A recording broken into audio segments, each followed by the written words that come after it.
You said you moved to Jacksonville like, what, 4 or 5 years ago? Yeah, just about. When did you start drawing and stuff?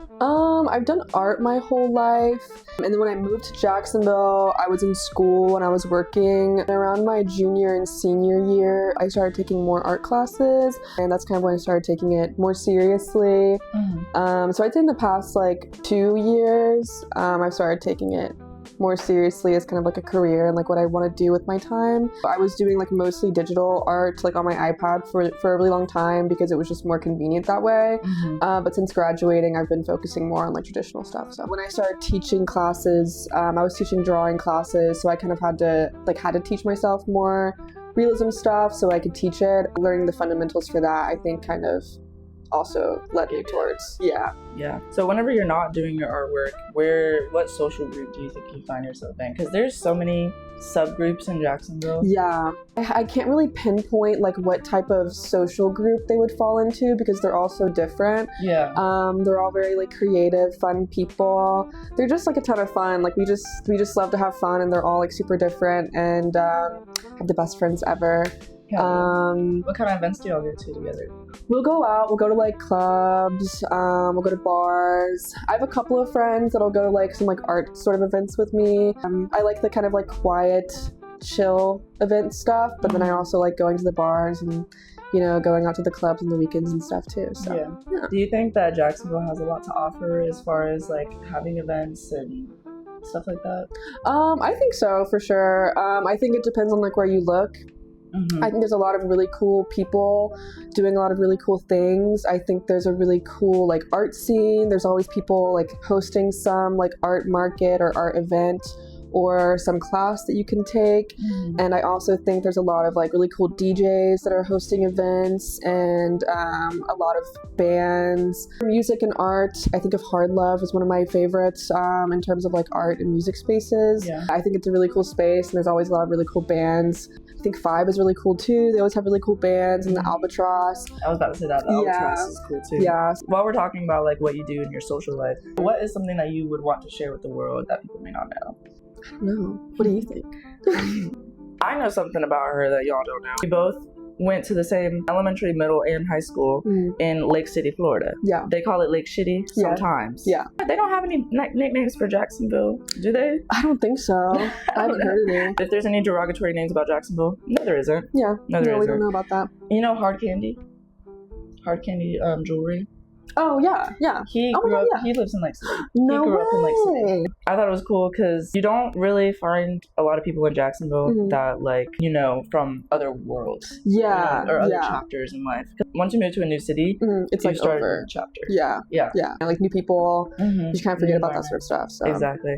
Oh, Mama. Where do you find, like, your reference pictures and stuff? Mostly, recently, I would say a lot of my art is centered around like nature and specifically Florida.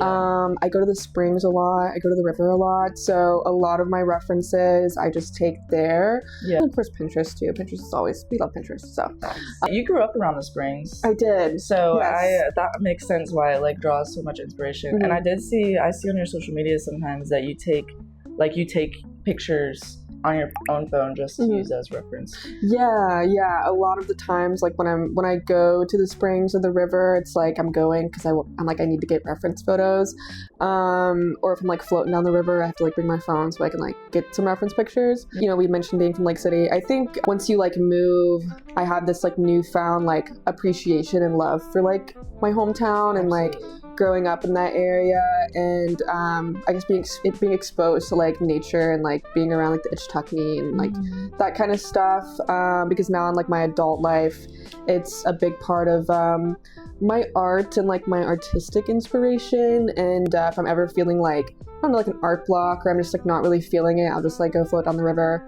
and then I feel better. That sounds like a pretty good method, honestly. You get a lot of inspiration from the nature, but you also add a lot of whimsy and whimsical aspects to it, which I really like. What are your long-term goals as an artist? Because you said you started getting more serious about it when you went to school.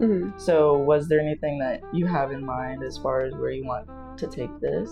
I really love teaching. I would like to teach forever. I just love teaching classes. It's super fun. And then when students when they're excited about their work and they are excited to learn and stuff, it's really fulfilling. In terms of art in general, just bringing awareness back to nature and our environment, and Florida especially. I think with the climate that we're currently in, it's more important than ever to be aware of our environment. Absolutely. And the importance of it. Yeah, for sure. And so I think that's also why I've leaned into nature inspiration with my art, because it's a way of drawing attention to nature and reminding people of the beauty of it, and that it's worth being protected and stuff. So I mean, it can be one of your pieces, of course, but what's your favorite piece of art that you have in your home right now? In my home, let me grab it. Okay. This is a print by Kyle Drury, and I thought it was so cute. He's a Jacksonville artist. Yes, I've heard of him. And I got this at a market, and I loved it so much, and I had to get it. And I thought it was so cute. So yeah. I literally used to live right across from the Wacko. Really? Actually, yeah, that's so cool. But yeah, I just thought it was so cute. Have you heard that they have the best food? I have heard that. Do you have a piece that you're working on, or a piece that you finished that you're obsessed with? This was my first colored pencil piece that I had done. After doing digital only for a few years, that was the first traditional drawing that I had done in a long time. And I just like the colors a lot. I like the orchids, and bats are my favorite animal. So, okay. So yeah, I like that. Yeah, I love bats, and I like orchids too, and also like flowers and the color purple. So it just kind of meshes all those things. Then I'm currently working on this drawing for a gallery that I'm submitting to. Oh, exciting. Yeah, I'm super excited about it. It's about Florida biodiversity. So I'm just doing things that remind me of Florida. So I have a cicada and some azaleas and these berries that used to be in. Yeah, isn't it cute? Yes. Yeah, we used to have them in my yard back home, so I had to draw them. I love how diverse Florida is. There is so much to offer from our state, and I really adore how you bring attention to that. Thank you. And you make it so beautiful. Every time I see one of your pieces, I am yeah, I have to take it in for a minute because I love the colors that you use. I'm in your beautiful home, your beautiful abode. How does your environment nurture your artistic energy? Just with my house specifically, I think the one with a lot of purples. My bedroom is a lot of purple. Purple's just my favorite color. It's my kind of me, brings a lot of inspiration, I guess. Anything that inspires me is good for getting the creative juices flowing.